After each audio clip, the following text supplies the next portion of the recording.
Two Sharmila show house. আমি শ্রেয়শ্রী, আর celebrity সিক্রেটসের একটা নতুন এপিসোড নিয়ে কিন্তু আমি চলে এসেছি। কোনো কি গেস করতে পারছেন যে আজকে কার বাড়িতে এসেছি? ঠিক আছে, আমি বলে দিচ্ছি। আজকে আমরা রয়েছি সেলিব্রিটি কাপল নবনীতা দাস এবং জিতু কমলের বাড়িতে। তাহলে চলুন দেরি না করে যাওয়া যাক।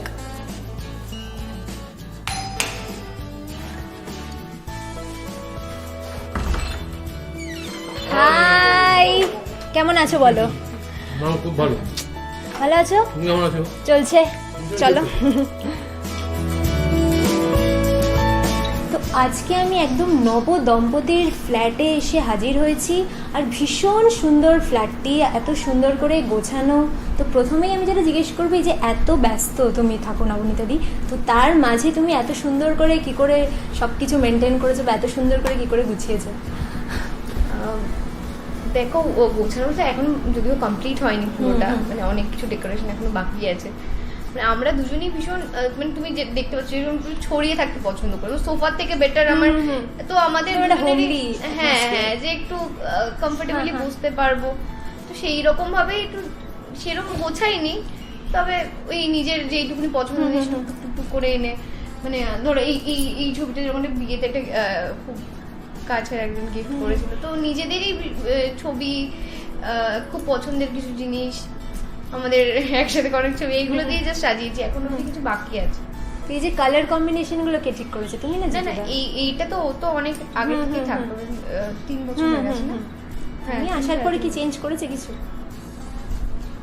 আমি আসার পর মানে ছোট ছোট জিনিস অ্যাড হয়েছে, বাকি এই যে লাইটের পুরো সেটআপ বা যা যা দেখছো দেওয়ালের কালার প্রত্যেকটা ঘরে ঘরে, এইগুলো ওরই করা আগে থেকে। এটা আমি যখন এসেছিলাম ফার্স্ট বার তখনই দেখেছিলাম, করাই ছিল সব। আচ্ছা, তো মানে একদম ব্যস্ততার মাঝেও কিন্তু নিয়ম মেনে এগুলো চলছে, মানে কিভাবে আরো ভালো করে সাজানো যায় বা ইয়ে করা যায়, ব্যাক অফ দ্য মাইন্ড একটু চলছে না, আরো কিছু করব, প্ল্যান করছি। আচ্ছা, সেই প্ল্যানিং হয়ে যাওয়ার পরে আমাদের ডাকবে তো আবার? হ্যাঁ নিশ্চয়ই। তখন মানে এখন একরকম ভাবে করে গেছে, তখন দেখবি অন্যরকম। আচ্ছা, তো জিতু দা, তুমি এখন মা তারার রোলে তোমাকে দেখছি, সবাই ভীষণ অ্যাপ্রিসিয়েট করছে সেটা। আর এখানে একটা কুশন আমি দেখতে পাচ্ছি, এই যে সেই কুশনটি, যেখানে একদম মহাদেবের ভূমিকায় দেখতে পাচ্ছি। তো এই জন্য রেখেছো নাকি এটা মা তারার সাথে ম্যাচ করে? এই ছবিটা প্রায় 2011-এ। এগুলো আমার কিছু মানে ফ্যান ক্লাব হয় না, মানে আমি ফ্যান ক্লাব বলছি নাম বলে, তারা আমাকে ভালোবাসে বলে এইগুলো আমাকে পাঠায়।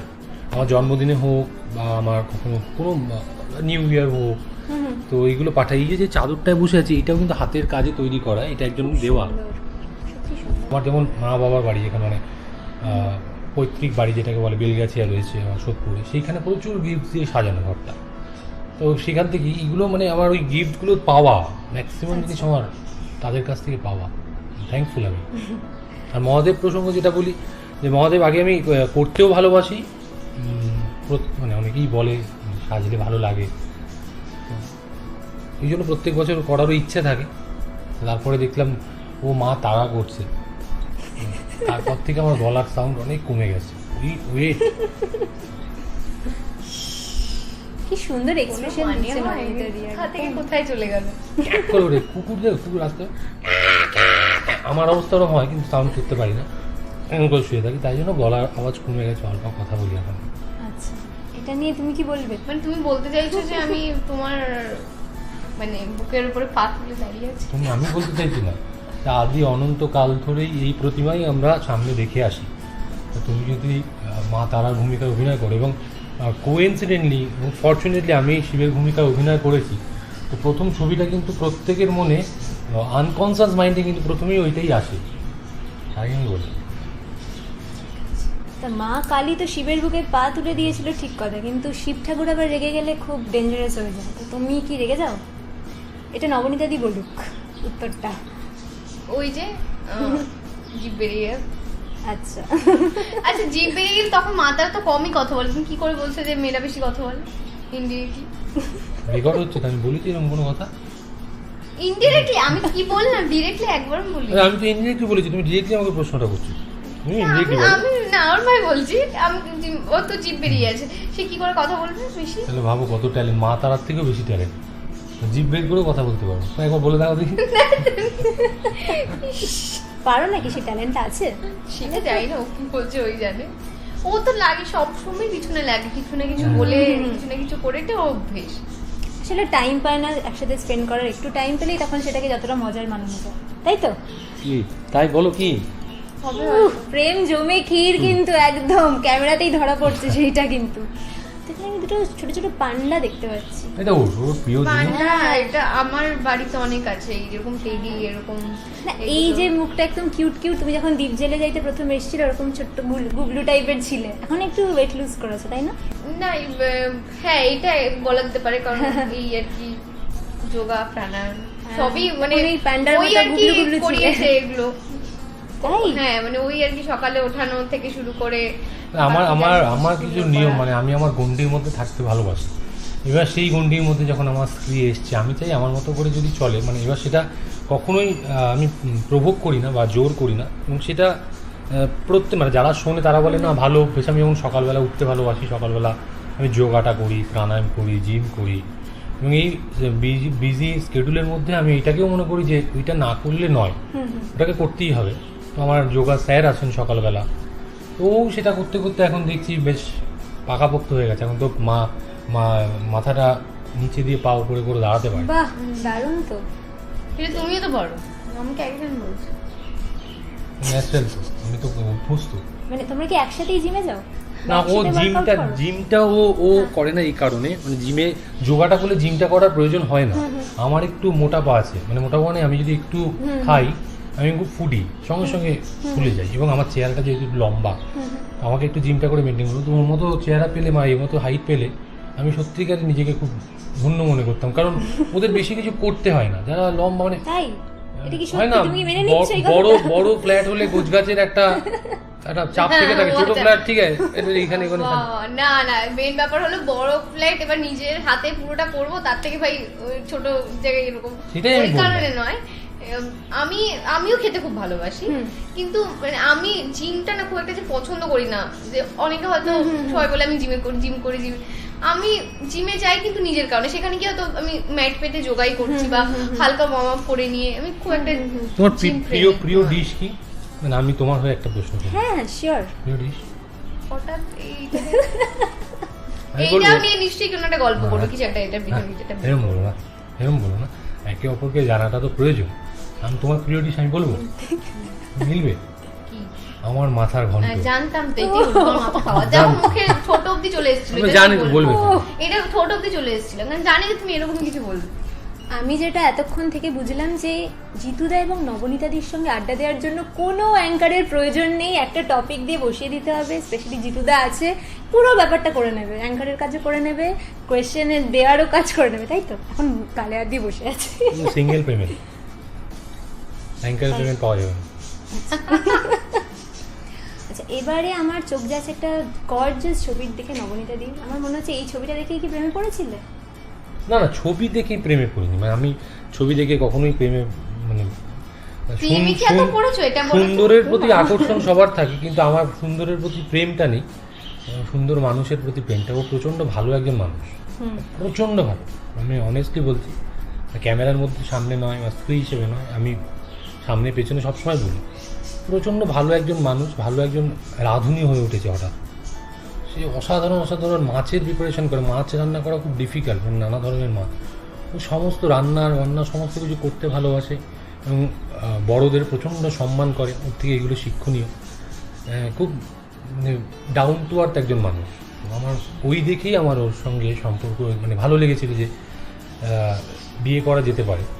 তো একটা জায়গায় ভয় লাগে, আমি প্রত্যেক জায়গায় বলি, মানে আমার দুর্ভাগ্য যেটা, আমাকে কেউ কোনোদিন জিজ্ঞেস করবে না হ্যাঁ গো হ্যাঁ রে বা তোর বউ বাচ্চা কেমন আছে, হয় না, আমাকে উল্টো জিজ্ঞেস করে তোর বাচ্চা বউ কেমন আছে।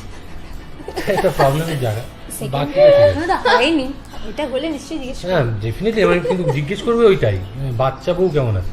সেরকমই লাগছে কিন্তু ছোট্ট, কোনোদিনও বড় হবে, হ্যাঁ, কোনোদিনও হবে না। বড় না হলেই তো তুমি খুশি হবে।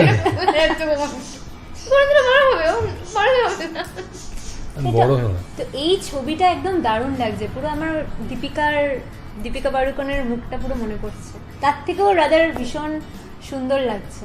এই ছবিটা কবে তুলেছিলে তুমি? ছবিটার পিছনে কি আছে? এইটা 2018-এরই তোলা, আচ্ছা। 18 লাস্টের দিকে তোলা। আচ্ছা, ভীষণ সুন্দর লাগছে। মানে বাংলাতে যদি কোনোদিনও রানী পদ্মাবতীকে নিয়ে কিছু হয় অবশ্যই আমি চাইবো যে তুমি করো। মানে সত্যি ভীষণ সুন্দর, দারুণ ছবিটা। এইটারে আমার পরিচিতই একজন, মানে সে আমার দিদির মতনই হয়, দীপ্তমা বলে একজন, সেই আর কি খুব হুজুকে তুলে চলো তোর একটা ছবি তুলো এরকম বলে দিলে, Seriously, মানে খুব হঠাৎ সুন্দর। করে আর কি সবাই একসাথে মিট করে অর্গানাইজ করে একদিন তোলা, মানে কোনো প্ল্যান করে না যে ফটোশুট করবো এরকম কিছু না, সবাই একদিন দেখা করে তোলা। মানে অনেক সময় হয় না যে জাস্ট ক্লিক করে যায়, এটা পুরো এক্স্যাক্টলি এত সুন্দর হয়েছে, দারুণ দারুণ। তো যেহেতু তুমি খুব ভালো রান্না করতে পারো ইদানিং, আচ্ছা, আমি পারতাম না, মানে পারতে না, আগে এইটাও পারতে কিন্তু না। একদমই পারতাম না। আমি কখনো আগে রুটি গোল করে কিভাবে বেলতে হয় সেটাও জানতাম না। এখন রুটি পুরো পারো? আমি মানে 15 মিনিটের মধ্যে আমি 3-4 জনের রুটি মেখে বেলে ভেজে সমস্ত হয়ে যায়। লিটারালি তো মা তারা হয়ে উঠে যায়। এবার এটা আমি যখন করেছি আমি নিজেও বুঝি না, এটা কিন্তু পুরোটা ওর মার থেকে শেখা। আচ্ছা, যা যা রান্না বান্না, রুটি হোক কি কোন মাছ কি করে, এখন অবধি আমি রান্না করার আগে ফোন করে দিই। যদি কোনো আচ্ছা। প্রিপারেশন না জানি যে কোনটার পর কোনটা দেবো, মেইন ব্যাপারগুলো জানা হয়ে গেছে, যেগুলো এরম ভাবে করতে হয়, কি কি এক্সট্রা অ্যাড করবো সেটা মায়ের থেকে যখন সোদপুরে যাই তখন দেখে নিই, না হলে কখনো ফোন করে জেনে নিই কি করে করবো। সেই রকম করতে করতে এখন মোটামুটি মানে কাজ চালিয়ে নেওয়ার আচ্ছা। মতো আর কি হয়ে গেছে, শিখে আচ্ছা। গেছি। তো তোমার হাতের কোন রান্নাটা জিতুদা খেতে সব থেকে বেশি ভালোবাসে? কিরকম সুইট এক্সপ্রেশন। আমার প্রত্যেকটা রান্নাই ভালো লাগে। কই মাছ, এখানে কই মাছ, পাবদা মাছ রাঁধে, ইলিশ মাছ রাঁধে, প্রত্যেকটা রান্নাই ওর অন্যরকম, বেশ ভালো। তুমি কি পারো রান্না করতে? আমি সব ধরনের রান্না করতে পারি। তাই? আমি আসলে রান্না খুব হুজুগে ছিলাম ছোটোবেলা থেকে। আমি এখানে থাকছিলাম প্রায় 9 থেকে 10 বছর, একা করতাম, ফ্ল্যাটে থাকতাম, কোনো মাসি বা কেউ ছিল না, ঘর ঝাড় দিত। আমি নিজের রান্না নিজেই করে নিয়ে যেতাম। এখনো পর্যন্ত আমার শুটিংয়ে যাওয়ার মানে আমি শুধু বাইরের খাবার একদম খাই না, আচ্ছা, আমি ঘরের রান্নায় নিয়ে যেতাম। তো ও আসার পর এখন ও করে দেয়। তো তুমি রান্না করে খাওয়াও নবনীতার দিকে? আমাকে যখন দেখা Special হয়েছিল day তে। তখন আমাকে বলেছিল যে আমি কি একটা ভাপা বলেছিল জানো, কিসের একটা ইলিশ মাছ নালে কিসের, আমি না তোমাকে 5 মিনিটে ইলিশ মাছ করে খাওয়াতে পারি। বাহ, অদ্ভুত ব্যাপার, 5 মিনিটে ইলিশ মাছটা কি করে করবে, সে একেবারে এক মধ্যে বসাবো। তো তারপরে বহুবার বলেছি বিয়ে করতে হয়, কোনোদিন করে খাওয়াইনি এখন। যা, তাহলে আমি একটা ভালো প্রপোজাল দিচ্ছি, ভালো মন্দ যেদিন করবে আমাকে ডেকো, আমি এসে খেয়ে দিয়ে যাবো। আমি তারপরে বলবো যে সত্যি 5 মিনিটে করতে পেরেছি কিনা। তুমি রাজি তো?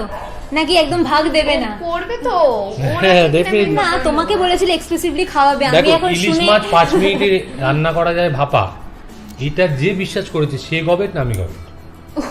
5 মিনিটে করা যায় না, সে কিন্তু তো আমি তুমি করলাম, বিশ্বাস ওইটা কে করলো? এটা 5 মিনিট, হ্যাঁ 5 মিনিট ওইটা হলে কে কাঁচা খাওয়া, করলো? কাঁচা ওখানে। কাঁচা না, তুমি বললে যে ওটা কাঁচা রয়ে যাবে, আমি বলছি না না না, এটা হয়ে যাবে, বেশি গলে যাবে, নরম হয়ে যাবে। ওটা ঠিকই হয়েছে। সেদিনকে কে করলো ওটা বলো? ঠিক হয়েছিল তো? হ্যাঁ, অসাধারণ। এই যে এটা ঠিক হয়েছিল কিনা এটা কনফিউশন দেখতে পাচ্ছি। না বলার কোনো অবকাশই নেই, যদি বন্ধ হয়ে যায় মুখটা দারুণ। এক্ষুনি মানে ঘুষি টুসি মেয়ে করতে না দিয়ে দিয়ে দেবে। না বলো আমাকে, সেদিনকে মানে বন্ধ হয়ে যাবে, রান্না করাটা বন্ধ করে দিবি। যা ঠিক দিচ্ছে আছে। সেটাই খেয়ে নাও, কোনো একদম ইয়ে নাহলে মা তারার মতো রেগে গেলে পুরো ভস্য করে দেবে। একটা প্রোমো রিসেন্টলি দেখছিলাম, বাবা, ওই সেদিকে আমাকে promo- কতজন ফোন করেছে, মানে এর যে তোমার ইয়ে কি, মানে এটা দেখে তোমার এক্সপ্রেশন কি, আমি সঙ্গে সঙ্গে শেয়ার করে দিয়েছি, মানে নিজের কাছে রাখিনি, শেয়ার সবাই মিলিতভাবে এক্সপ্রেশনটা দেখো আমাকে দেখে। বিকজ আমাকে তো বাড়িতে দেখতেই হয়, ভয়ানক রূপটা আমি আরো দেখি, তাই তো? এটা কি মনের গোপন কথা? না না, ভয়ানক নয়, একদমই, মানে একদমই তাই, ভীষণ যেমন বলে প্রত্যেক আমার বন্ধুদের যাদের বিয়ে হয়েছে মানে আমাদের ইন্ডাস্ট্রি, প্রত্যেকে এই বাড়িতে যাবো, মানে আবার বাড়িতে যেতে হবে, মানে এটা বাড়িতে বউ আছে এবং আমি যদি না আমি বাড়ি যাবো, তখন বলে নতুন নতুন বিয়ে তো তাই জন্য হয়তো এরকম হয়। কিন্তু আমি ওই রকম নতুন নতুন বা পুরনো নই, আমি খুব ঘর পছন্দ করি এবং ও খুব শান্তশিষ্ট। আমি এসে উল্টো এটা কেন এখানে, এটা কেন ওখানে, এটা আমি একটু মেয়েদের মতো আমি করি, ও করে না। তাই নবনীতা দি রেগে যায় তোমাকে নিয়ে কখনো?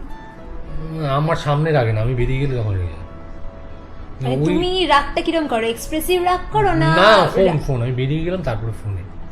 মানে সেই রাগটা কেমন হয়? আলটিমেটলি আমি রাগটা কোনো না কোনো ভাবে বের করে দেওয়ার চেষ্টা করি, মানে নাহলে express করে দাও। ভেতরে থাকলে খুব প্রবলেম হয়। হুম। সেটা নিয়ে আমি কোনো না কোনো ভাবে, সেটা ফোনে হোক, মেসেজে হোক, বা কিছু না করেও রাগ বের করা যায়, কিছু করে আমি বের করে দিই বাহ, ultimately। দারুণ। তাহলে চলো এবার এখানে অনেক অ্যাওয়ার্ডস আমি দেখতে পাচ্ছি, সেগুলো একটু দেখি। এটা বিয়ের আগের ছবি, হ্যাঁ, যে মুহূর্তে আভাস মিল ছিল যে কাঁধে চাপবে এবং জিভ বার করবে। বই পড়তে দুজনেই কি ভালোবাসো? আমি আমার জায়গা থেকে মনে করি যে যতটুকু করবো ততটুকু ভালো করবো, তা না হলে আমি করবো না। এখনো বলবো যে আমি হয়তো পুরোটা জেনে উঠতে পারিনি। চোখটা খুললাম তখন দেখলাম 4টে 4:30 বাজে। এখান থেকে আলোটা আস্তে করে চোখের উপর পড়েছে।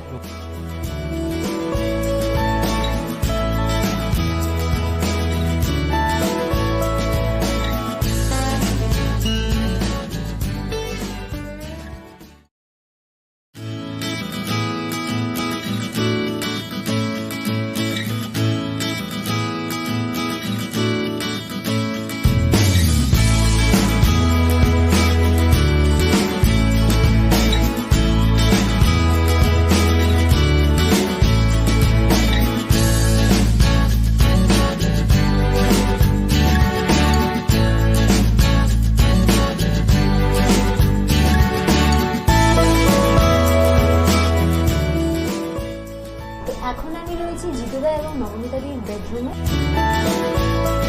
কি বেশি রোমান্টিক তোমার মতো? তুমি এতগুলো প্রশ্ন উত্তরের মানে খেলা খেলে এরপরে তোমার কি মনে হলো? আমার যেটা মনে হলো যে দুজনেই রোমান্টিক। কারেক্ট। কবে কবে 100-তে 100 কবে একটা মানুষকে 100-তে 100 দাও না, ওই জন্য তোমার মা বাবা তোমাকে স্কুটনি করতে দেয়। স্কুটনি কেন মা বাবা কেন ধরতে দেবে? একটা প্রশ্ন উত্তর দিতে 100-তে 100 বলবো। আচ্ছা, তুমি কি খুবই আনরোম্যান্টিক? ও বলতে পারবো, যার সাথে আমি রোম্যান্স করি সেই বলতে পারবো, আমি কি বলবো। মানে অন স্ক্রিনে এত রোম্যান্স করছে, বাড়িতে এসে রোম্যান্স করছে না, এটাই কি? না ওর মানে এই তুমি মাঝখানে বললে না কথা কথায় কথায় ঝগড়া করে কথায় কথায় প্রেম, রোম্যান্সটা ওরকম। আচ্ছা, মানে ওইটাই ছোট ছোট খুনসুটিতেই আর কি রোম্যান্স খোঁজে নাও। সারপ্রাইজ দাও তো একে অপরকে নাকি? হ্যাঁ ও তো খুব দেয়। তাহলে তো রোমান্টিক বটেই। খুব সারপ্রাইজ দেয়। দেয় মানে দেয় না? না সত্যি খুব দেয়, আচ্ছা, দেয়। মানে এটা সত্যি বলছি। আচ্ছা। তো মানে সেটা বলছিল যে ভাল লাগছে না, কেমন শরীরটা কেমন কেমন লাগছে। ও দেখি বাড়িতে আসলো, আমি হঠাৎ করে পিছনে খুললাম, দেখি একটা এত বড় কোন ডাবল স্কুপ আইসক্রিম আমার সামনে নিয়ে ধরেছে। তাহলে এই যে বলছো রোমান্টিক না, সার্কাজম করলে আমি তো ঠিকই বলেছি। এগুলো অনেক অনেক করেছে। তারপরে আমাকে একদিন এই ঘরে এসে আমাকে বললো যে এখানে কি ফেলে রেখেছো, দেখো এই ঘরে গিয়ে কি অবস্থা। আমি তাড়াহুড়ো করে এসে দেখলাম কি অবস্থা না, একটা বালিশ এরকম পড়ে আছে, বালিশটা উঠিয়ে দেখলাম যে একটা ক্যাডবেরি আর একটা গোলাপ ফুল রাখা। বাহ, এই এরকম অনেক সদ্য ভ্যালেন্টাইন্স ডে গেল, তখন পেয়েছো কোনো সারপ্রাইজ? হ্যাঁ হ্যাঁ, এইরকম মানে আমাদের কোনো ডে লাগে না। হ্যাঁ এগুলো কিন্তু নর্মাল ডেতেই এরকম হয়। নর্মাল হঠাৎ কখন কিছু বললাম মনে হলো নিয়ে চলে আসে। আর বার্থডে সারপ্রাইজেস?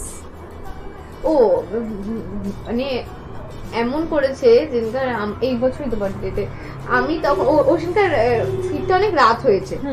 ওর মেনলি ফিরতে রাত হয়নি, ওর অনেক তাড়াতাড়ি ছুটি হয়ে গেছে। ওর প্যাক আপ হয়েছে এই ধরো 8টা-9টার মধ্যে প্যাক আপ হয়েছে। ও সারা সন্ধেবেলাটা এখানে ওখানে ঘুরে বেরিয়েছে এবং যাদের নিয়ে সারপ্রাইজ দেবে তাদের নিয়ে ঘুরে বেরিয়েছে।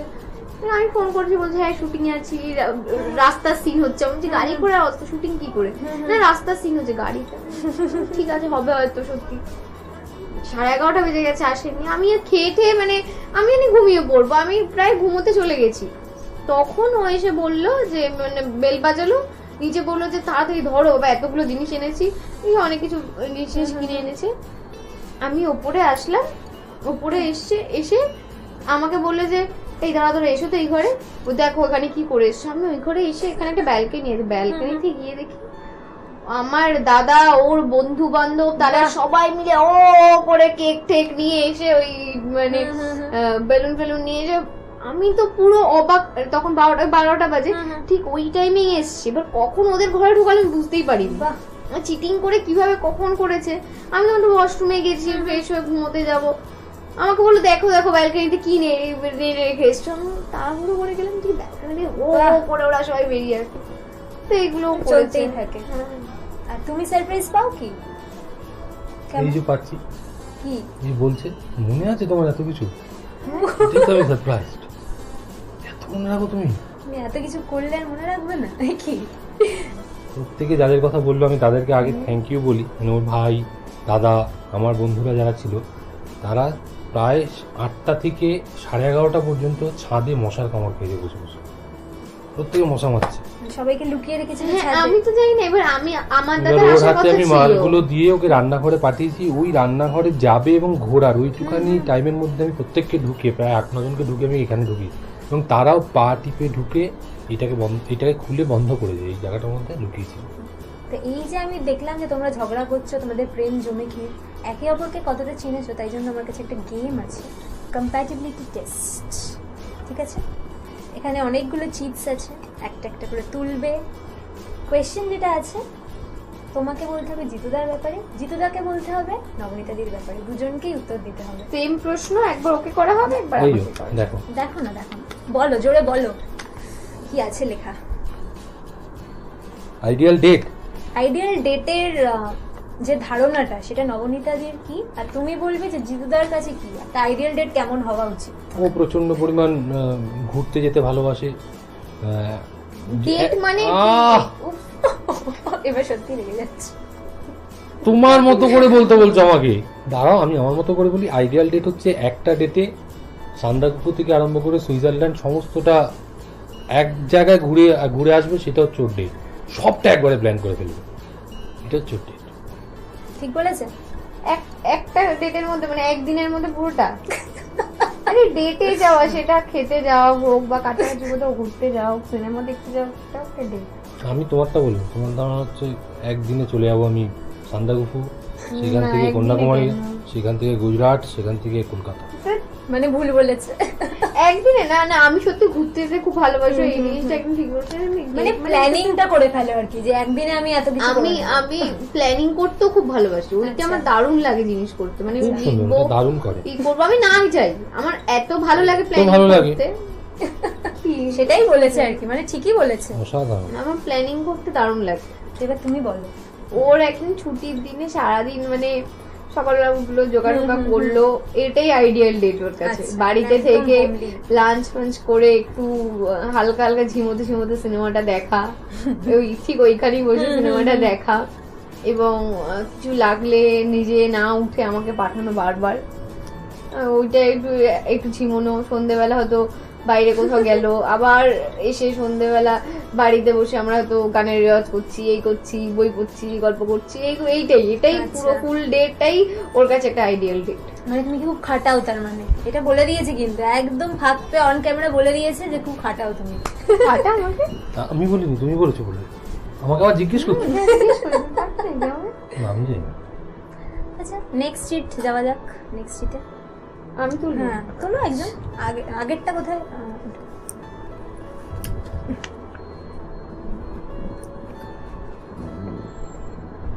Dream location. এটা তো বললাম। একে অপরেরটা বলতে হবে, একে অপরেরটা বলতে বলতে হবে। হবে। ওর ড্রিম লোকেশন হচ্ছে যে কোনো বরফওয়ালা পাহাড়। ঠিক বলেছে। হ্যাঁ ঠিকই বলেছে, হুম। পাহাড়ি। এবারে আমার একদম না, দেখো মেইন হলো লোকেশনটার থেকে বেশি এই যে পাহাড়ে যাওয়ার যে জার্নিটা বেশি ভালো লাগে। মানে বুঝতে পারছো তো? আমি একটু শুয়ে নেবো, এটা নিয়ে অনেক বড় বক্তব্য হবে। মোটেও না, মানে এটাই ড্রিম লোকেশন। ধরো লোকেশনটা তো যে কোনো একটা পয়েন্টে, কিন্তু পয়েন্টটাকে পৌঁছতে Point গেলে যে না, পুরোটা পুরোটা আছে, জার্নিটা আমার পুরোটাই ড্রিম। পুরোটা কোলাঘাট থেকে আরম্ভ করে সোজা ঘুরে আবার কোলাঘাটে ফিরে এসেছো, পুরোটাই ড্রিমের মধ্যেই আছো তুমি মোটামুটি। একদম একদম ড্রিম, সবটাই আমি dream। করবো? না এইটা তো উত্তর দিতে হবে, ও, তোমার? নবনীতা দিতে বলবে। তো আমি ওরটা ওর এখন মানে জিনিসগুলো চেঞ্জ হয়েছে। ওর সমুদ্র খুব প্রিয়, হুম। তো কোনো সি বিচের পাশে সারাদিন একটা ছাতা নিচে বা এসে সমুদ্রটা দেখছি, সকালবেলা সমুদ্রে সূর্যটা উঠছে ওটা দেখলাম, আকাশটা লাল হয়ে আছে ওইটা দেখা, সূর্য ঢেউগুলো বারবার ইমাজিন করে গোনা। করছে।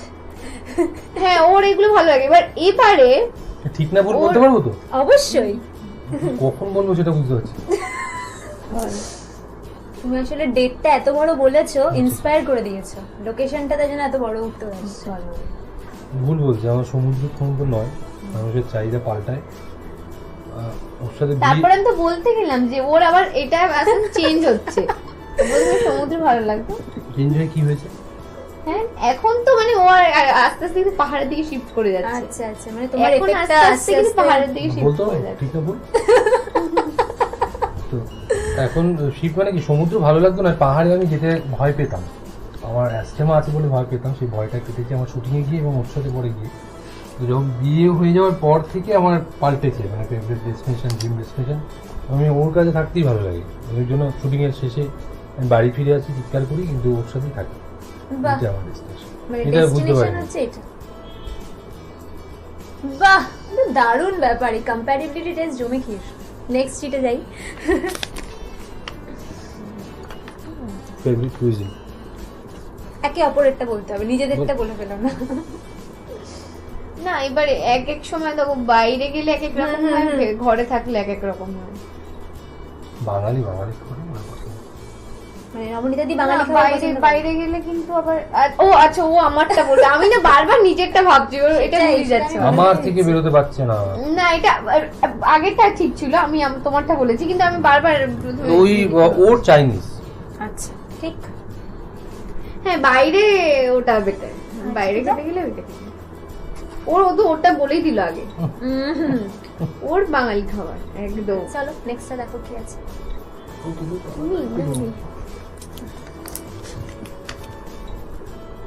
কি কি? ও বোমকেশ আর ফেলুদা। একে অপরেরটা বলতে হবে। ওর বোমকেশ। হ্যাঁ এই তোমারও বোমকেশ। না আমার পেলো। যা তোমার ফেলুদাই বাবা।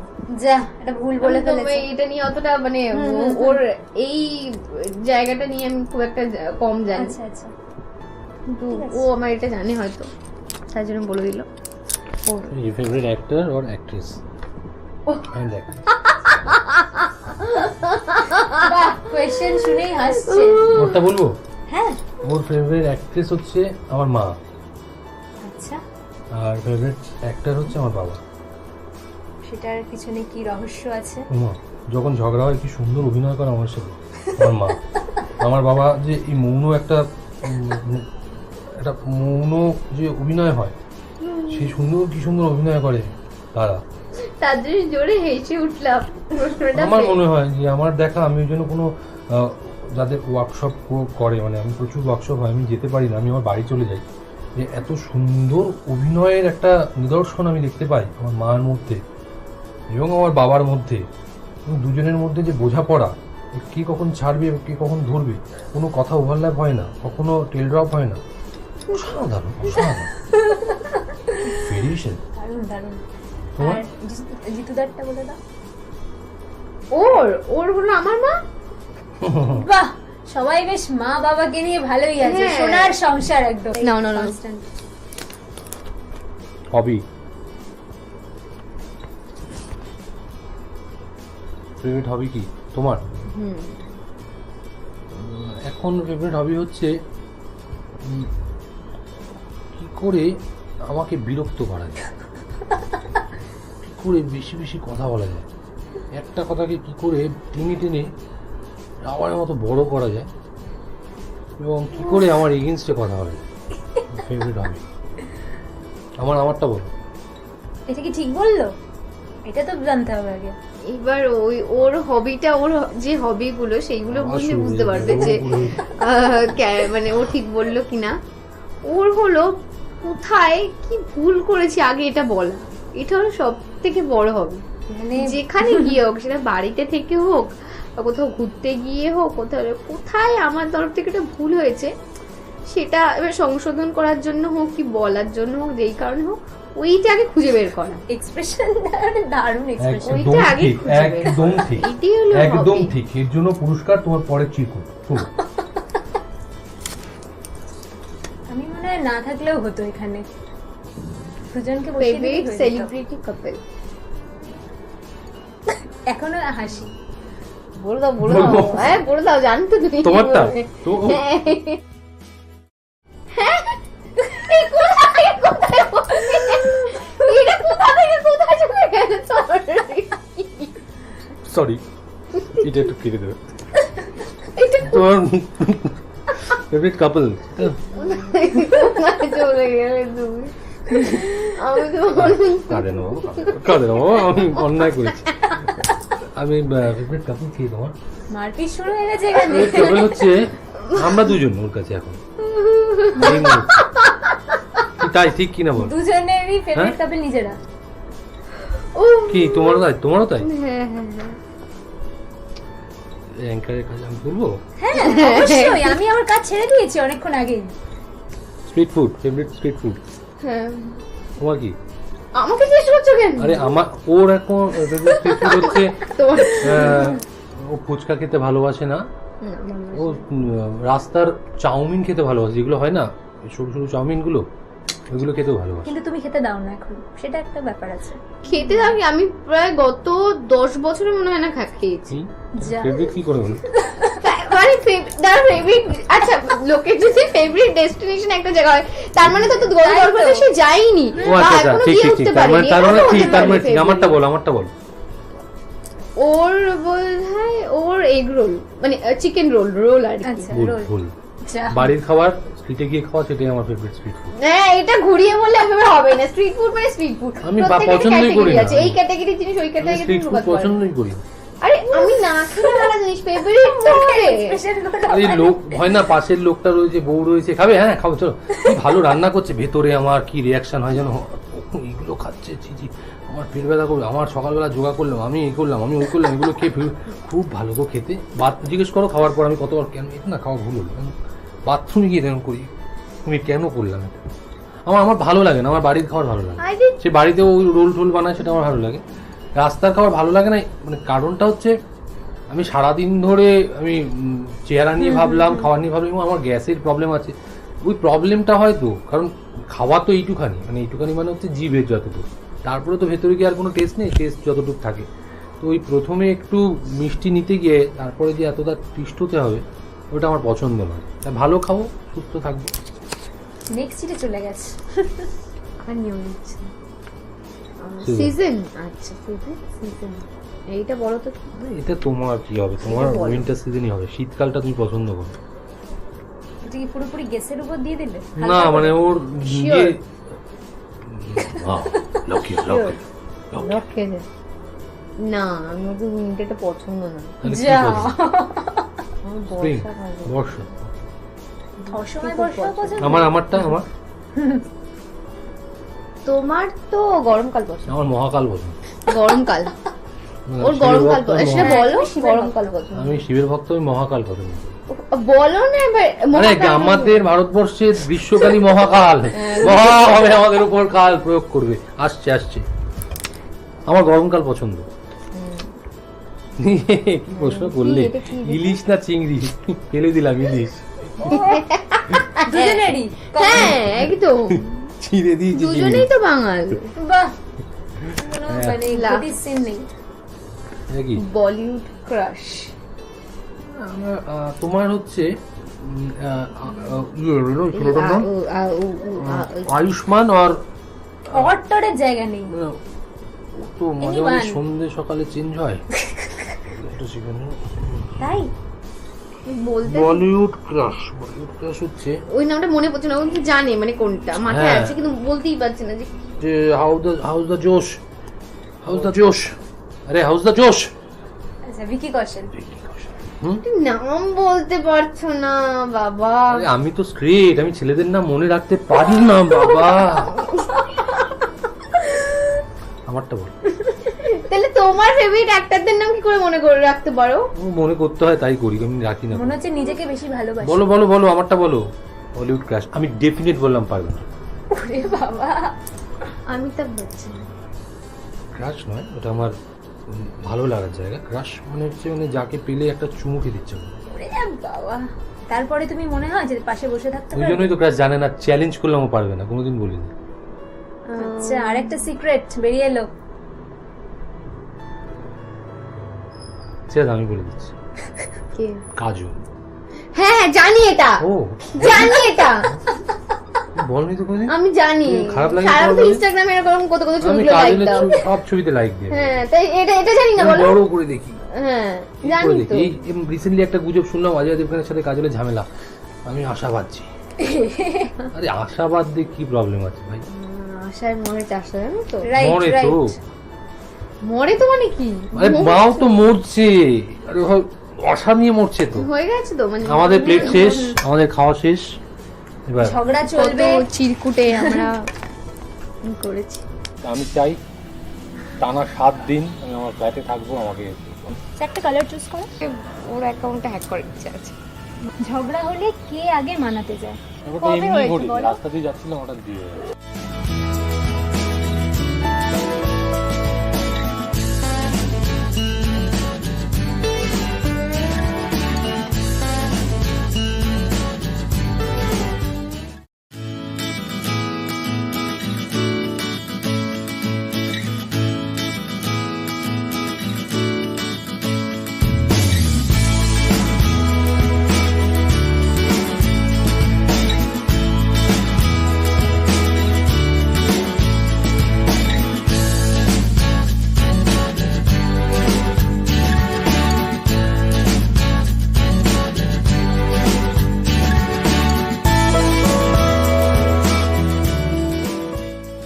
এখানে এসে পপকর্ন সমস্ত কিছু যা যা সিনেমার যা যা লাগে সব কিছু নিয়ে এখানে দুজনে মিলে হ্যাডান দিলাম, সিনেমা দেখছি।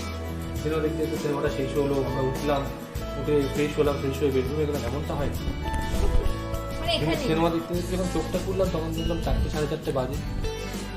আলোটা আসতে করে চোখের উপর টিভিটা টপ টপ টপ টপ নো সিগন্যাল টপ টপ এরকম করছে, পাটা রিমোটের উপর পড়ে রয়েছি, ও ঘুরছি, আমি ঘুরছি, এরকম একটা দৃশ্য। জায়গাটাও দারুণ, এখান থেকে টিভি দেখার একটা মানে হ্যাঁ, মজা লাইটটাকে পাওয়া পুরো ডিম করে দিয়ে, মানে লাইটের সিস্টেমটা ওইভাবেই করা, তখন বাকি লাইটগুলো অফ করে দিলেই পুরোটা চলে, আর পুরো অন্ধকার করে পুরো সিনেমা হলের মতনই লাগে প্রায়। তো এখানে আমি দেখতে পাচ্ছি অনেক বই রয়েছে, মানে বেশ কিছু বই রয়েছে। তো বই পড়তে দুজনেই কি ভালোবাসো? হ্যাঁ, মানে সারাদিন শুটিং এর পরে এসে রাত্রেবেলা একটু মানে ওই বই পড়তে পড়তে হালকা চোখটা ঘুমিয়ে আমার খুব ওইটা খুব ভালো লাগে। মানে সেটা কি রোজ হয় না মাঝে মধ্যে হয়? বিকজ রোজই তো ভীষণ টায়ার্ড হ্যাঁ, থাকে। অনেক সময় হ্যাঁ। শুটিং থেকে ফিরতে ফিরতেই রাত খুব রাত হয়ে গেলে আমরা একটু তাড়াতাড়ি ঘুমিয়ে পড়ি, একটু সকালবেলা তাড়াতাড়ি উঠি। তার জন্য আমি লেট হয়ে গেলে পড়া হয় না, তবে চেষ্টা করি রেগুলার একটা। আচ্ছা, তো তোমার এখানে প্রিয় লেখক কে বা প্রিয় বই কোনটা? আমার তো সুচিত্রা ভট্টাচার্য, ওই যে। বুদ্ধদেব, ওই যে ওখানে রয়েছে উপন্যাস, এমনি ছোট ছোট ওনার গল্পের বইও খুব ভালো লাগে, শীর্ষেন্দু ভালো লাগে পড়তে। আচ্ছা, তুমি পড়ো বই? আমি বই হচ্ছে আমার রমা জিঠু, মানে আমাদের রমাপ্রসাদ বণিক, তিনি আমি তার সাথে একটি ছোট চরিত্র করতেই আমাকে বলেছিল artist pay for waiting not for his or acting. আমাদের 14 ঘন্টা স্কেডিউলের মধ্যে মাঝে মাঝে 10-12 ঘন্টা বসে থাকতাম। তো ওইখানে তাই বইটা তখন আমার কাছে একমাত্র হাতিয়ার হয়। আমি রেগুলার বেসিসে 5 থেকে 6 পাতা বই পড়ি সেটা ঘুমানোর আগে। আচ্ছা, এটা আমার ছোটবেলাকার অভ্যাস। তো এখানে আমি দেখতে পাচ্ছি অনেক অ্যাওয়ার্ডস বাহ। রয়েছে। আর অ্যাওয়ার্ডস হচ্ছে অভিনেতা অভিনেত্রীদের জীবনের মানে একটা স্যাটিসফ্যাকশনের জায়গা। কিন্তু তুমি যদি অ্যাওয়ার্ডসগুলোর কথা বলো, এখানে অভিনেতা হিসাবে আমি না যত অ্যাওয়ার্ড পেয়েছি, মানে অ্যাক্টর হিসেবে যত না অ্যাওয়ার্ড পেয়েছি, আমি ক্রিকেটার হিসেবে বেশি অ্যাওয়ার্ড এক্স্যাক্টলি, পেয়েছি। আমি সেটাতে আসছিলাম বিকজ এখানেই আমি দেখছিলাম ক্রিকেট লেখা তো বা- আমি সেকেন্ড ডিভিশন ক্রিকেটটা খেলেছি, মানে আমি এখনো কর্পোরেট লিগগুলো খেলি। আচ্ছা, তো এইখানে এটা যেমন ইডেনে একটা খেলার গত 2 বছর আগে, তো এটা হচ্ছে কলকাতা পুলিশের তরফের থেকে আমাকে দেওয়া অ্যাওয়ার্ড ওইগুলো। এবং তারপরে হচ্ছে আমার মানে অভিনেতা বা অ্যাক্টিং জীবনের অ্যাওয়ার্ড, যেগুলো মানে আমাকে উৎসাহিত করার জন্যই করা হয়েছে। তো এখানে এত ছোট জায়গা, আমার বউয়ের অ্যাওয়ার্ডগুলো আমি আনতে পারিনি, তার অ্যাওয়ার্ডগুলো পুরো এখনো ওর ফ্ল্যাটে সুন্দর করে সাজানো রয়েছে। মানে আমি তার জন্য ওর কাছে আগে থেকেই সরি বলে নিচ্ছি যে এবার খানিক দিনের জন্য আমি ছুটি পেয়েছি, তার সাথে প্রমিসও করছি আমি ওর অ্যাওয়ার্ডগুলো কোথাও একটা সাজানোর প্ল্যান করছি। হ্যাঁ, তোমরা তো বললেই যে নেক্সট তোমরা একদম ফুললি যখন ডেকোরেট করে নেবে আমাদের ডাকবে। Definitely, তখন তখন তুমি ডেফিনেটলি ওর আরো অনেক অনেক অ্যাওয়ার্ড, মানে যেগুলো প্রচুর awards স্বাভাবিক। আছে। তুমি যেটা বললে যে সত্যি অভিনেতার জীবনে অ্যাওয়ার্ড পাওয়াটা একটা ইয়ের ব্যাপার, ভাগ্যের ব্যাপার থেকে, মানে সত্যি ভাগ্যের তো ব্যাপার, ভালো লাগার বিষয়। তো আমারও ভালো লাগে, প্রত্যেকেরই অ্যাওয়ার্ড পেতে ভালো লাগে। তো ওইটা যেমন আমার একটা সেরা চরিত্র আমার জীবনের করা এখনো পর্যন্ত বেস্ট চরিত্র, মল্লার সেন বলে আমি একটা চরিত্র করতাম আগে অনুরাগে। তো ওইখানে বেস্ট হিরো, তার সাইড বাই সাইড সেই বছরই বেস্ট বাবার অ্যাওয়ার্ড পেয়েছি, মানে হিরো কাম বাবা, দুটো অ্যাওয়ার্ডই আমার ঝুলিতে এসেছিল। আর ওই সিরিয়ালের যে টাইটেল ট্র্যাকটা ছিল ওটা আমার ভীষণ ফেভারিট ছিল। আমি আমার কলার টিউন হিসেবে সেট করেছিলাম এটা। ওইটা হচ্ছে- সেটা বাংলাদেশের ওই সাথে পেয়েছিল না কোনটা? এই 21-এ হ্যাঁ ওটা বাংলাদেশ থেকে, ওটা বাংলাদেশের মানে এক্স প্লেয়ার যারা ওয়ার্ল্ড কাপার ছিল তাদের সাথে আমরা খেলতে গিয়েছিলাম ওইখানে। বাংলাদেশেও আমাদের যেমন সিরিয়াল খুব আমাদের পরিচিতি লাভ করেছে আমাদের সিরিয়ালসের অভিনেত্রীরা, রাদার ফিল্ম, তেমন বাংলাদেশে আমি ক্রিকেট খেলতে গিয়েও দেখেছি ওইখানে প্রচণ্ড পরিমাণ মানুষ না আমাদের ইন্ডাস্ট্রিকে নিয়ে প্রচণ্ড কিন্তু একটা আনন্দে একটা মশগুল থাকে এবং তাদের আতিথেয়তা সত্যি ভাববার বিষয়। মানে আমাদের থেকে হয়তো এগিয়ে। এই কিছুদিন আগেই সৃজিতদার একটা আমি ইন্টারভিউতে পড়ছিলাম যে বাংলাদেশ ভারতবর্ষের থেকে আতিথেয়তা অনেকটা এগিয়ে। আমি তার সাথে একদমই সহমত পোষণ করি। নিজে গিয়ে আমি বুঝতে পেরেছি। ওইখানে আমি থিয়েটারের কাজেও গিয়েছিলাম অনেক বছর আগে এবং কিছুদিন আগে গিয়েছিলাম খেলার সূত্রে। ওখানকার অভিজ্ঞতা সত্যিই ভালো, সত্যিই ভালো। ক্রিকেটের এত অ্যাওয়ার্ডস দেখছি, তো তুমি কি ক্রিকেটারটাই হতে চেয়েছিলে? আমার নামের সামনে যদি এখনো একটা না লেখা থাকতো, আমি ক্রিকেটার যদি লেখা থাকতো আমি হ্যাপি হতাম। সেখানে কোথাও সিদ্ধান্তে ভুল হয়েছিল, এখনো পর্যন্ত আমি বলবো কোথাও সিদ্ধান্তে ভুল ছিল আমার নিজেরই। এবং আমি খুব ফিকেল মাইন্ডেড ছিলাম। আমার বাবা মা আমাকে সব দিকে দিয়েছিল, মানে ক্রিকেট, ফুটবল, আঁকা, সুইমিং। মানে আমি সুইমিংকে স্টেট লেভেল থেকে রিপ্রেজেন্ট করেছি, আমি সুইমার, সার্টিফাইড সুইমার আমি আর কি। তো স্পোর্টসের দিক থেকে আমি সরে এসে কোথা থেকে যে আমি অভিনয়ের জগতে এলাম, আমি অভিনেতা হিসেবে আসিনি, আমি ছিলাম অ্যাসিস্ট্যান্ট ডিরেক্টর। সেই মেগা সিরিয়ালেরই অ্যাসিস্ট করতাম আমি 2004, 5, 6, মানে ডিরেক্টরের পেছনে পেছনে আমি কাজ শেখার জন্য দৌড়েছিলাম। সেখান থেকে অ্যাক্টিং জীবনে আসা এবং তার জন্য গৌতম মুখার্জি বলে যে নাট্য ব্যক্তিত্ব, সে আমাকে এমনভাবে পুশ করতে শুরু করে যে তুমি স্টেজে ওঠো, স্টেজে ওঠো, স্টেজে ওঠো, উঠতে কোথায় না আমার বলতে বলতে কাটা দেয়, আমাকে অভিনেতা তৈরি করে। কিন্তু কোথাও মাঠে গেলে, তাই জন্যই আমি সকালবেলা মাঠে যাই, ভোরবেলা বেরিয়ে যাই, যোগা করি, প্রাণায়াম করি। ওই জন্য স্পোর্টসটা আমাকে এখনো টেনে। সেটা নিয়ে তোমার একটু রিগ্রেট রয়ে গেছে? রিগ্রেট একটু না, অনেকটাই রিগ্রেট রয়ে গেছে। কখনো কখনো চোখ থেকে জলও পড়ে। ও দেখেছে যে গাড়ি নিয়ে যাচ্ছে, হঠাৎ করে একটা জায়গায় দাঁড়িয়ে পড়েছি, কোথাও খেলা হচ্ছে, একটা বল দেখা যাবে, একটা বল দেখে আমি সিগন্যাল অন হয়ে গেছে, পেছন দিয়ে হর্ন মারছি, একটা বল দেখে আমি বেরিয়ে গেলাম। আমার ভালো লাগে দেখতে। আমি রিসেন্ট কিছুদিন আগে দাদার সাথে একটা জায়গায় দেখা হয়েছে, দাদাকে বলেও ছিলাম, সেও জানতো। এবং আমাদের ধরো দীপ দাশগুপ্ত বা এদের সাথে যখন কথা হয়, অনিলাবোদা, তাদের সাথে যখন কথা হয় আমার ক্রিকেট খেলা দেখে, সিসিএল দেখে, ক্রিকেটটা ছেড়ে কেন তুই এখানে এলি, ওটাই তো করতে পারতিস।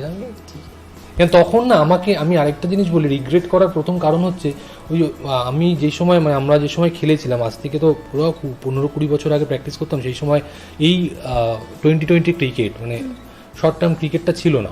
তা আমি খুব এগিয়ে মারকুটে প্লেয়ার ছিলাম, মানে এখনও সেরকমই, মানে 10 বলে 50 করবো না, ছেড়ে দেবো, 10 বলে 20 হবে, 50টা আবার আমাদের সেরা অভিনেতার মতো বলে ফেললাম, 10 বলে 20 হবে। তো যাই হোক, সেই রকম একটা ভাবভঙ্গিতে ছিল। আমাকে আমার কোচ বাবা মাকে ডেকে বলেছিল, তারুয়া इसको इधर से लेके जाइए, इसको ये ক্রিকেট বানায়গা, ওই বাত নিস। আমি কোনো কথাই শুনতাম না, মানে উনি এক বলে পাতাতো, মাথায় এক ঘুরতো, মাঠে গিয়ে এক করতাম, তো আমাকে বের করে দিয়েছিল। তো কিন্তু সেই ক্রিকেটের এখন যা পপুলারিটি, ঠিক আছে, ডেস্টিনি।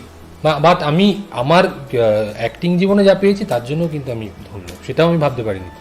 একদিকে তুমি লাকি, কারণ তোমার প্যাশন যেটা ছিল ক্রিকেট, সেটা দিয়েও তুমি সম্মান পাচ্ছ, বা এখন যেটা তোমার আমি যে কাজটা করি হয়েছে। সেটা আমি অ্যাক্টিং করি, ক্রিকেট খেলি, রান্না করি, ঘর মুছি, নিজের বাথরুম আমি নিজে পরিষ্কার করি, যেটাই করি আমি খুব প্যাশনেটলি করি।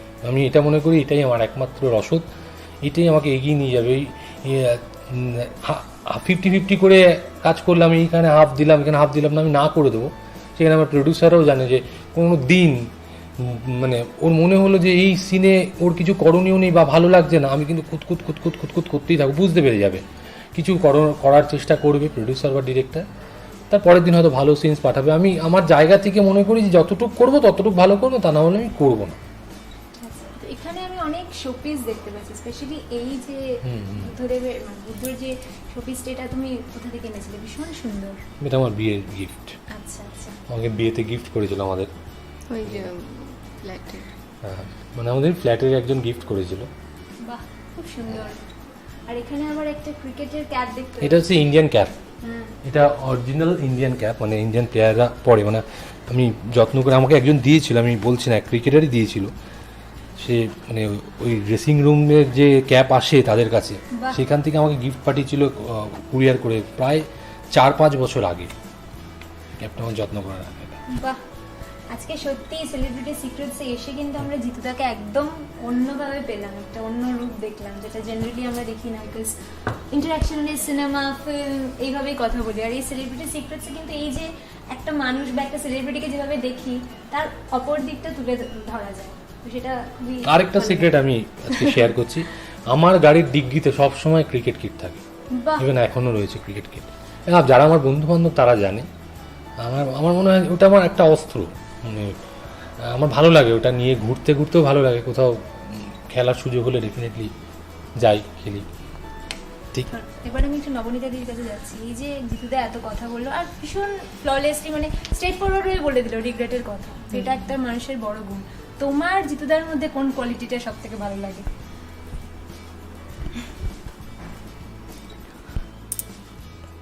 এটাও মানে এই অনেকক্ষণ একটা পজ নিলাম এটা ভাবার জন্য যে কোনগুলো ভালো লাগে না, সেইটা ভাবছি, মানে সেটা ভেবে এক্ষুনি পেলাম না। ভালো মানে ওকে আগে যখন দেখেছিলাম মানে প্রথম তো খুব কম কথা বলতো, তো ওই একটা মানুষকে এত কম কথা বলছে একটা জানার জন্যই আর কি আরো বেশি বেশি করে একটা ঝোঁক বা এসে, তো আস্তে আস্তে তারপর জানা, মানে এখনো বলবো যে আমি হয়তো পুরোটা জেনে উঠতে পারিনি। ও নিজেও বলে যে মানে ওর মা বাবাও ওকে পুরোটা হয়তো জেনে উঠতে পারিনি, এখনো অনেক একটু করে পরদে আচ্ছা এরকম ওরকম একটু করে জানতে পারি। তো আরো দেখি আরো মানে খোঁজার প্রচেষ্টাটা চলে যাবে, চলতে থাকবে এরকম ভাবে। Interesting না, যখন একটু করে একটা হ্যাঁ মানুষকে একটু explore করেই করবে, আমি হ্যাঁ, জেনেছি। সেটা অনেক বিয়ের বেশি আগেও interesting। যখন ও আর আমি একটা সিরিয়াল করতাম একসঙ্গে, অর্ধাঙ্গিনী বলে একটা সিরিয়াল স্টার জলসে হতো। ডেস্টিনিটা আমি তোমাকে আজকে প্রথম শেয়ার করি। এই অর্ধাঙ্গিনী সিরিয়ালটাতে প্রায় 7-8 মাস 9 মাস কেটে যাওয়ার পর তাদের হিরো চেঞ্জ হয়, হিরো বেরিয়ে যায়, রাহুলদা করতো, তার কোনো সমস্যা হয় বা তখন আমাকে ডেকে পাঠায়। কিন্তু এই সিরিয়ালটা প্রথম আমারই করার কথা, প্রথম লুক সেটও হয়েছে ওর সাথে আমার, এবং ওই চরিত্রটা মানে আমাকে নিয়ে প্রোডিউসার 1 বছর আগে ভেবেছে ড্রেস পত্র, এবং আমাকে হরিদ্বারে প্রথম শুট, সেই প্লেনের টিকিট ফিকিট হাবিজাবি ফ্লাইটের টিকিট সমস্ত কিছু পাঠিয়ে দিল। এবং দুর্ভাগ্যবশত আমাকে রাত্রি 1টার সময় প্রডিউসার হঠাৎ করে ফোন করে কুপিয়ে যে কোনো একটা কারণে, কোনো একটা রহস্যজনক কারণে বলা হলো না তুই এই চরিত্রটা করছিস না, তুই কী করবি একটু বল গিয়ে সেই চ্যানেলে। আমি বললাম না এটা করছে, তাদের ডিসিশন ডেফিনেটলি ভালো কোনো সিদ্ধান্ত ভেবেছিল, আমাকে অন্য কোনো কাজের জন্য প্রেফার করছিল। কিন্তু ঘুরে ফিরে 8-9 মাস পর আমার প্রডিউসার ফোন করে আমাকে এই কাজটাই বলছে যে কালকে আমি আমার নিজের ফেসবুক প্রোফাইলে শেয়ার করেছি, যখন আমার গুড্ডুগুড়িয়া শেষ হয়েছিল। গুড্ডুগুড়িয়া ওইরকমই একটা ধরনের কাজ, যেখানে প্রচুর ধরনের তামঝাম ছিল, কিন্তু ডাকা হলো আমাকে 6-7 মাস পর, এবং আমাকে মনে হয় লোকনাথ বাবার মতো ভাবেন তারা। মানে গুড্ডুর যে ক্যারেক্টারটা ছিল সেটা মানে সেটাকে অতটা না highlight একটা না জায়গায় করে- মানে না কেন বলছি, রনে বনে জলে জঙ্গলে যখন বিপদে পড়িবে জিতুকে স্মরণ করিবে। আমার মনে হয় যে কালকে সেভিয়ার হিসেবে কিন্তু হেল্প করে এসেছে কালকে বলে রাত্রে আমার হঠাৎ মনে হয়েছিল, আমি যখন 1টার সময় ফ্লোরে, যে এই প্রজেক্টটা শেষ হয়ে যাচ্ছিল, এবং যখন দেওয়া হয়েছিল এই প্রজেক্টটা তার 1 মাস পর বন্ধ হবে, সেই প্রজেক্টটা কিন্তু আরও 9 মাস রান করলো, এবং সেখানে টিআরপি উঠে গেল 4-4.5 এরকম ধরনের একটা টিআরপি উঠলো। তো আমি ফরচুনেট আমার দর্শকের কাছে, আমার নিজের আত্মবিশ্বাসের কাছে, এবং আমার ডিরেক্টর যে ছিল অনুপম বলে যে ছেলেটি ছিল, মানে আছে, মানে ছেলেটি বলতে ডেফিনেটলি অচুনি পান্না বলে একটা সিরিয়াল করে, এবং তাদের টিমটা অসাধারণ একটা সাহস দিল। আমি প্রত্যেকের কাছে বলি যে আমাকে এই ধরনেরই কাজ দেওয়া হোক, যে আমি প্রত্যেক মুহূর্তে যেন চ্যালেঞ্জ নিতে পারি। সামনে বাড়া খাবার খেতে ভালো লাগে, আর অর্জন করা খাবার খেতে একটা আলাদা তৃপ্তি। শুনুন আবার দেখি আমাকে চ্যালেঞ্জ ছুঁয়ে দিন। সত্যি। তো এবার একটু তোমাদের ছবি, খুব দারুণ একটা ছবি, এই ছবিটা এইটা বিয়ের আগের ছবি, হ্যাঁ যে মুহূর্তে আভাস মিলছিল যে কাঁধে চাপবে এবং জিভ বার করবে। এটা আমি ইনস্টাগ্রামে দেখেছিলাম তোমাদের বিয়ের আগে। এটা তখন ও কালি করছে না, হ্যাঁ হ্যাঁ হ্যাঁ, এটা আভাস মিলেছিল, এটা আমাদের বিয়ের আগে। তা ওইটা আমি ওইভাবে গ্রাহ্যতা দিইনি, পরে আর কি ওই পরে জায়গায় আর কি মানে এটাই রিয়েলিটি হয়ে গেল আর কি। হ্যাঁ, ওটাই একদম। আরো চাপ পড়তে পিঠে- আরম্ভ করলো। পিঠ থেকে বুকে একদম, তাই তো হ্যাঁ। পা তুলে দিয়েছে। আর এই ছবিটা ভীষণ কিউট, নেল পলিশ লাগিয়ে দিচ্ছ, এইখানে এরকম কি দাও সত্যি, মানে হয়? আমি বললাম আমি আমার মধ্যে একটা মানে ছোটবেলা থেকেই একটা মেয়ে ব্যাপার আছে, মানে ওইভাবে অন্যভাবে নেবে না। মেয়ে আমি খুব গোছগাছ থাকতে ভালোবাসি, মানে আমি ঘরে ইভেন রান্নাঘরে, মানে আমি রান্নাঘরের কাজ প্রচণ্ড করতে ভালোবাসি, যে এটা কেন হবে ওটা কেন হবে, তো এই নেল পালিশ পরিয়ে দেওয়া থেকে মানে পেডিকিওর পর্যন্ত আমার ভালো লাগে করতে। বাহ, অসাধারণ। আপনারা কি এগুলো জানতেন আগে জিতুদার বিষয়ে? আমার আলতা পরানোর একটা সিন ছিল, এই মনে পড়লো আমার হঠাৎ এই ইয়েতে গুড্ডু গুড্ডু গুড়িয়াতে আমার ডিরেক্টর বলছে আমি ভেতরে আমিও ভাবছি হবে কি, তো আমার দেখলাম একটা নিয়ে আলতাটা ঘুরলো, সুন্দর হলো। তো ভালো, মানে আমি বলছি না এটা আমি প্রচন্ড পরিমাণ আমি আমার ছোটবেলা থেকে প্র্যাকটিস করেছি বলে, মা বাবা ওইভাবে বড় করেছে বলে হয়তো আমার এটা ওই কনফিডেন্সটা আছে। বাহ, তাহলে চলো এবার একটু আমরা বেডরুমটা দেই। চলো। হলিউড ক্রাশ আমি ডেফিনেট বললাম পারবো। যা, এটা ভুল বলে ফেলেছি। এটা নিয়ে আমি তো কাঁদে নেবো আমি অন্যায় করেছি। অবশ্যই, আমি আমার কাজ ছেড়ে দিয়েছি অনেকক্ষণ আগে। মহাকাল মহাভাবে আমাদের উপর কাল প্রয়োগ করবে। আসছে।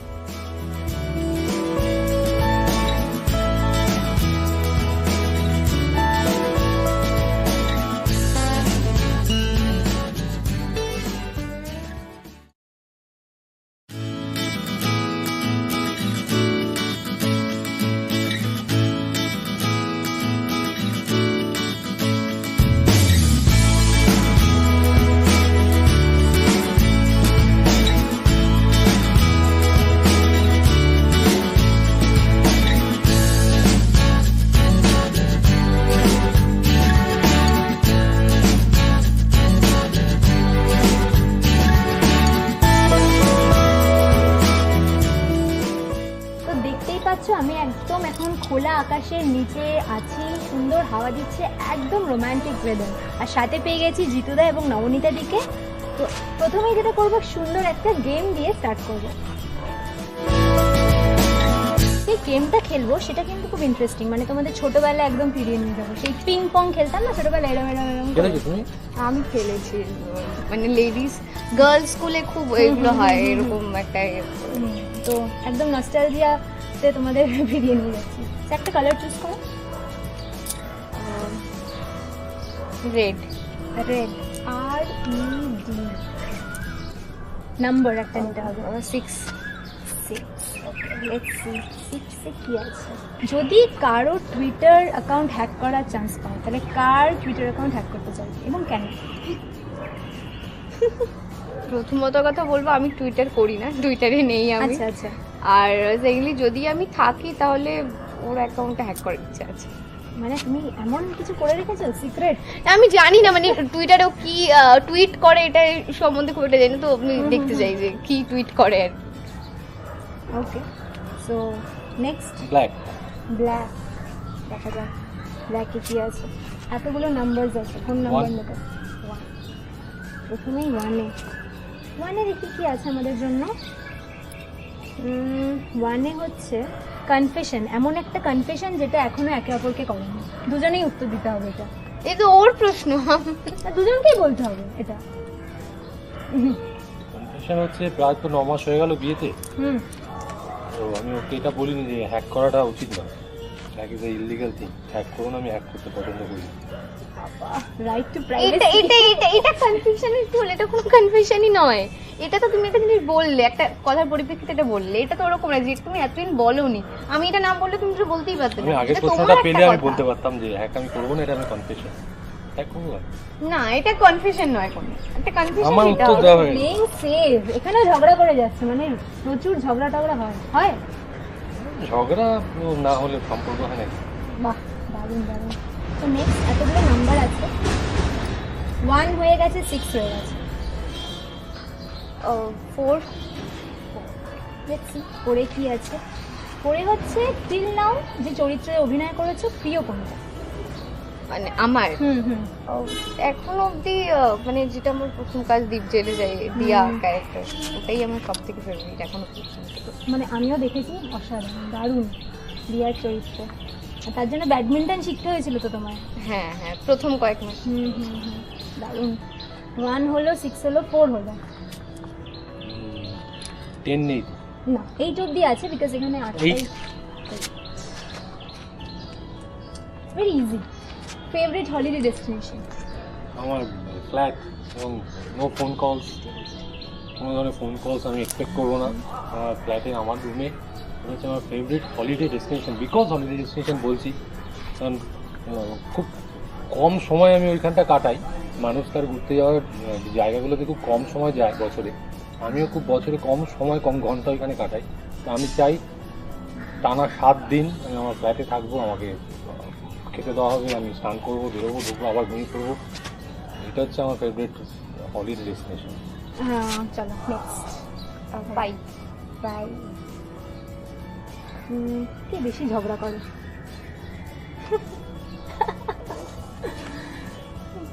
মানে এইটা কি করে বলবো বুঝতে পারছি না। দুজনেই করো মানে এত হ্যাঁ ঝগড়া হ্যাঁ করে? দুজনেই করি আমি মানে কারণটা তৈরি হয় আমার কারণে, আলটিমেটলি ঝগড়াটাও করে। আচ্ছা ঠিক আছে, বুঝে গেছি আমরা। নেক্সট 5 5 হয়ে গেছে, আর কি বাকি আছে কি? বাকি 7 আছে, 3 আছে। 3? কে বেশি পজেসিভ? আমি আচ্ছা কখনো পজেসিভ আমি তোমার ব্যাপারে বলিনি, কাজের ব্যাপারে বললাম এবং আমার সংসার এবং স্ত্রীর ব্যাপারে। আমি তোমার ব্যাপারে বলি। তাই? এটা এই একটু ঘুরিয়ে বলার আর কি ওর প্রবণতা আছে অনেক কিছু। ঠিক আছে, তুমি কি এই বিষয়ে কিছু বলতে চাইবে? মানে এই বিষয়ে দেখে দেখে সয়ে গেছে, এখন কিছু কমেন্ট করতে ইচ্ছা করে না। যা, তোমার দিকেই তাকিয়ে দেখছে, তোমার এক্সপ্রেশন দেখছে। নেক্সট 2, ঝগড়া হলে কে আগে মানাতে যায়? আমি বলবো না ও বলবে? দুজনেই বলতে পারো, ওরকম বললো কিছু যে- নেই, মানে তোমরা তো মানে জাস্ট ঝগড়া হলে ব্যাপার। একে অপরের মা বাবারা আগে মানাতে যায়। ওর মা আমাকে ফোন করে, আমার মা ওকে ফোন করে, দারুণ। তারপরে আমরা কথা বলি। তা না হলে কেউ কথা বলি না, কারণ এত মানে কম সময় ঝগড়াটা হয়, বেশি সময় ধরে ঝগড়া করার সুযোগ হয় না। কম সময় ঝগড়া হওয়ার ফলে কি হয়, মনোমালিন্য থেকে যায়। তখন ওর মা আমাকে ফোন করে মানায়, আর আমার মা ওকে ফোন করে মানায়। মানে খুব ছোট ছোট জিনিসে ঝগড়া হয়, আবার তাড়াতাড়ি সেটা সলভ হয়ে যায়। ঠিক। একটাই বাকি আছে মনে হয় এখনো পর্যন্ত। কে ফার্স্ট প্রপোজ করেছিল? এটা কার প্রশ্নটা কার? এটা তোমরা ওর দুজনেই প্রশ্ন বলতে পারো, এরকম মানে কোনো এ নেই, দুজনেই বলবে। এটাই মনে হয় একটা লুক তৈরি হয়ে গেছে, যেভাবে তাকালো, তাই না? মনে নেই, এতবার প্রপোজাল হয়েছে তো ব্যাপার। কেউ একে কাউকে অপর- প্রপোজ করায়? কে কবে প্রপোজাল হয়েছে বলো? তাহলে কেউ কাউকে করেনি। ব্যাপারটা কবে এমনি হয়েছে ঘটেছে, বলো? রাস্তা দিয়ে যাচ্ছিলাম হঠাৎ দিয়ে গেল। হ্যাঁ, বাবা। না বিয়েটা না, কে কাকে প্রপোজ করেছে বলো? আর আমি ওই পাশ যাচ্ছি, ওই পাশ যাচ্ছি, মাঝখানে দিয়ে গেল। মাঝখানে এরকম ভাবে কারোর বিয়ে হয় না। আর কে করেছে বল? সেফ খেলছে। না আমাদের কিন্তু কিচ্ছু বলছে না। এরকম ভাবে কেউ ফার্স্ট প্রপোজ করা করে ওইভাবে কিন্তু হয়নি। মানে কার ভালো লেগেছিল তাহলে? মানে এই যে ভালো লাগাটা তৈরি হলো, এই যে বিয়ে করেও ফেললে, এই ব্যাপারটা কি? এটা সবটাই আমাকে জিজ্ঞেস করে, আমি যদি উত্তর দিই তখন নাকি নায়িকা নয়। তুমি উত্তরটা দাও, তারপর আমি হ্যাঁ। হ্যাঁ নাম বলছি। মানে ভালো লাগা, প্রেম একটা দু তরফ থেকেই হয়। কেউ চাপা থাকে, কেউ একটু এক্সট্রোভার্ট হয়। আর আমি প্রচণ্ড ইন্ট্রোভার্ট প্রেমের ব্যাপারে। কিন্তু প্রেম করেছি, আমি প্রচুর সংখ্যক প্রেম করেছি, কিন্তু সেই ইন্ট্রোভার্ট নিজেকে রেখেই প্রেম করেছি। মানে আমি বুঝিয়ে দিতে পারি যে আমার তোমার প্রতি প্রেম আছে, কিন্তু মুখে আমি বলে উঠতে পারবো না। তাই প্রপোজাল উল্টো দিক থেকে আসে, কিন্তু এক্সপ্রেশন ওয়াইজ আমি হয়তো আগে প্রপোজাল দিয়ে বসি। এই যে না দাঁড়া তুমি যদি কাউকে না বলো, বা হয়তো এরকম রয়ে গেল যে কাউকে তুমি বুঝিয়ে উঠতে পারলে না, সেও বুঝতে পারলো না, আলটিমেটলি তুমিও চলে গেলে ওদিক দিয়ে, সেও চলে গেল। প্রেমটা এমনই জিনিস, যদি অনুভূতি নিশ্চয়ই কাউকে তো এগোতে মুখে হয়েছে। বলে বোঝাতে হয়, তাহলে তো সেটা প্রেম হবে না। আমাকে তোমাকে মুখে বলে বোঝাতেই হয়নি, তাই জন্য বিয়ে অব্দি করি গেছে। দারুণ, এখানেই মানে মোটামুটি ঝগড়া শুরু হয়ে গেছে। তো এই যে জিতুদা বললো যে অনেক সংখ্যক প্রেম আছে, তুমি জানো তো সেগুলো? হ্যাঁ হ্যাঁ হ্যাঁ আছে না ছিল, আচ্ছা ছিল, মানে আমি এটাই এখনো correction আমি করে সবসময় দিলাম। সবসময় কনফেস করি, আমি যার সাথে প্রেম করেছি চ্যালেঞ্জ করতে পারি। সেই একটা সময় একটি মেয়ের সাথে আমি প্রেম করেছি এবং সাথ সাথেই আমি সময় কাটিয়েছি, বা কার্যকারণে ব্রেকআপ যেমন হয়ে যায় তো হয়ে গেছে। তো আমি একটা সময় ওই অনেকগুলো প্রেম আমার পক্ষে ডিফিকাল্ট, ওইটার জন্য ওয়ার্কশপ করতে হয়, এটা আমার করা হয়নি।